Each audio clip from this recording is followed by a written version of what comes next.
Salam sejahtera Malaysia, terima kasih kerana menonton video-video dalam channel ini.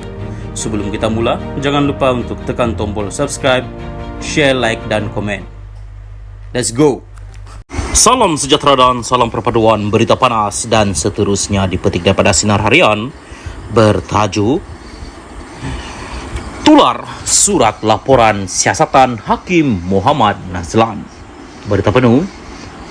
Surat berkaitan laporan penuh Siasatan Suruhanjaya Pencegahan Rasuah Malaysia SPRM terhadap Hakim Mahkamah Rayuan Datuk Muhammad Nazlan Muhammad Ghazali berhubung pelanggaran peraturan di bawah Kod Etika Hakim 2009 telah tular di media sosial.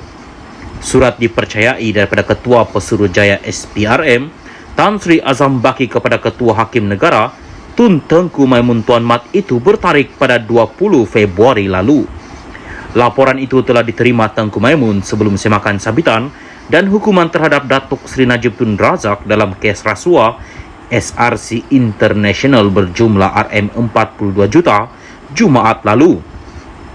Menurut laporan itu, SPRM pada Februari lalu memaklumkan satu laporan terhadap Muhammad Nazlan sudah dikemukakan kepada Ketua Hakim Negara berhubung pelanggaran peraturan di bawah Kod Etika Hakim 2009. Laporan SPRM itu turut dikongsi oleh sebuah portal berita. Berdasarkan maklumat salinan dokumen tersebut, Ketua Pesuruhjaya SPRM mengesyorkan kepada Ketua Hakim Negara mengambil tindakan tata tertib terhadap Muhammad Nazlan di bawah Kod Etika Hakim 2009. Pada 24 Februari, media melaporkan panel 7 anggota Mahkamah Persekutuan memutuskan bahawa siasatan oleh SPRM terhadap Muhammad Nazlan dilakukan tanpa mengambil kira aspek berkaitan kebebasan kehakiman dan tidak mengikut protokol. Tengku Maimun yang mengetuai panel itu dilaporkan berkata, cara penyiasatan dijalankan ke atas Muhammad Nazlan dengan menghebahkannya melalui kenyataan akbar kelihatan tidak menjaga keyakinan terhadap kebebasan badan kehakiman. Beliau berkata, siasatan terhadap Muhammad Nazlan yang dilakukan tanpa rundingan dengan badan kehakiman juga menimbulkan keraguan sama ada siasatan terhadapnya dilakukan secara bona fide dengan niat baik. Muhammad Nazlan ialah hakim yang menjatuhkan hukuman penjara 12 tahun dan denda RM210 juta ringgit terhadap Najib selepas beliau yang ketika itu Hakim Mahkamah Tinggi mendapati bekas Perdana Menteri bersalah terhadap 7 tuduhan pecah amanah, jenayah, pengubahan wang haram dan menyalahgunakan kedudukan dana RM42 juta milik Syarikat Pelaburan Strategik Negara SRC International Sendirian Berhad. Pada 23 Februari lalu, Menteri di Jabatan Perdana Menteri, Undang-Undang dan Reformasi Institusi, Datuk Seri Azlina Othman Said dilaporkan berkata satu laporan SPRM terhadap Muhammad Nazlan sudah dikemukakan kepada Tengku Maimun berhubung perkara tersebut.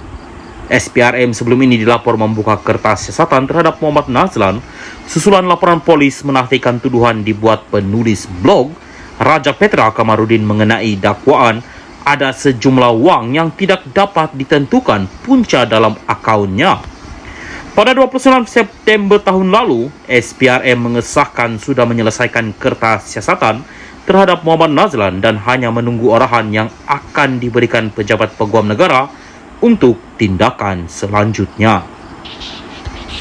Salam sejahtera dan salam perpaduan kepada seluruh rakyat Malaysia. Berita panas hari ini dipetik dari sinarharian.com.my bertajuk Tidak adil Najib dipenjara kerana kesilapan peguam hakim. Berita penuh. Tidak adil bagi Datuk Seri Najib Tun Razak kerana terpaksa membayar harga yang tinggi dengan meringkuk dalam penjara semata-mata kesilapan peguamnya, kata Hakim Besar Sabah dan Sarawak Abdul Rahman Sebli. Abdul Rahman merupakan satu-satunya hakim yang menentang keputusan majoriti panel hakim yang menolak rayuan bekas ahli parlimen pekan itu selaku pemohon untuk mendapatkan kebenaran menyemak keputusan mahkamah sama sebelum ini yang mengekalkan sabitan hukuman dan denda berhubung kes SRC International Sendirian Berhad. Berbekalkan majoriti 4-1, 4 panel hakim menyokong untuk menolak rayuan Najib kerana tidak bermerit. Mereka ialah Hakim Mahkamah Persekutuan Datuk Vernon Ong Lam Kiat, Datuk Rodzaria Bujang dan Datuk Nordin Hasan, termasuk Hakim Mahkamah Rayuan Datuk Abu Bakar Jais. Ketika membaca keputusan penghakimannya, Abdul Rahman berkata, peluang yang ada ialah melihat peguamnya berjuang untuk kepentingan dirinya. Namun ia tidak berlaku ketika pendengaran rayuannya dibuat di Mahkamah Persekutuan tahun lalu. Menurutnya, peguam Najib ketika itu, Datuk Hisham T. Potek, tidak mengemukakan rayuan selepas memaklumkan kepada panel hakim bahawa beliau tidak bersedia. Rayuannya langsung tidak didengar.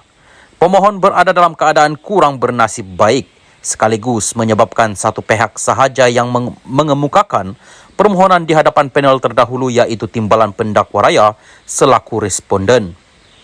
Saya menyebelahi permohonan pemohon, namun keputusan majoriti 4-1 panel hakim menyebabkan perkara itu tidak memihak kepada bekas Perdana Menteri itu, katanya, yang turut mempengerusikan 5 panel hakim dalam prosiding tersebut. Hakim ini berkata, sabitan terhadap tertuduh harus dibatalkan kerana tiada representasi undang-undang. Menurutnya, tiada apa-apa yang telah ditunjukkan untuk mewajarkan bahawa pemohon tidak sepatutnya diberikan penangguhan kerana dia tidak diwakili peguam semasa rayuannya. Sebelum ini, Mahkamah memutuskan Najib tidak dibenarkan untuk menyemak keputusan Mahkamah Persekutuan berhubung kes menyeleweng dana SRC. Susulan itu, pemimpin UMNO ini kekal dihukum di penjara Kajang dan pilihan terakhirnya untuk dibebaskan ialah menerusi pengampunan diraja daripada yang di Pertuan Agong. Dilaporkan, Najib sudah memfailkan petisyen untuk mendapatkan pengampunan pada 2 September 2022. Sebelum ini, menerusi notis usul permohonannya untuk mendapatkan kebenaran semakan, Najib memohon keputusan Mahkamah Persekutuan pada 16 Ogos tahun lalu yang menolak rayuannya berhubung bukti baharu membabitkan Muhammad Nazlan dan rayuan supaya hakim itu hilang kelayakan daripada mendengar kesnya diketepikan. Jika ia dibenarkan, beliau memohon perintah supaya beliau dilepas dan dibebaskan daripada tuduhan atau perintah perbicaraan semula di Mahkamah Tinggi di hadapan hakim lain. Beliau juga memohon untuk mengetepikan keputusan Mahkamah Persekutuan yang menolak rayuannya supaya Ketua Hakim Negara Tun Tengku Maimun Tuan Mat menarik diri dan seterusnya memohon perintah supaya ia didengar semula di hadapan panel lain tidak kurang daripada 7 hakim.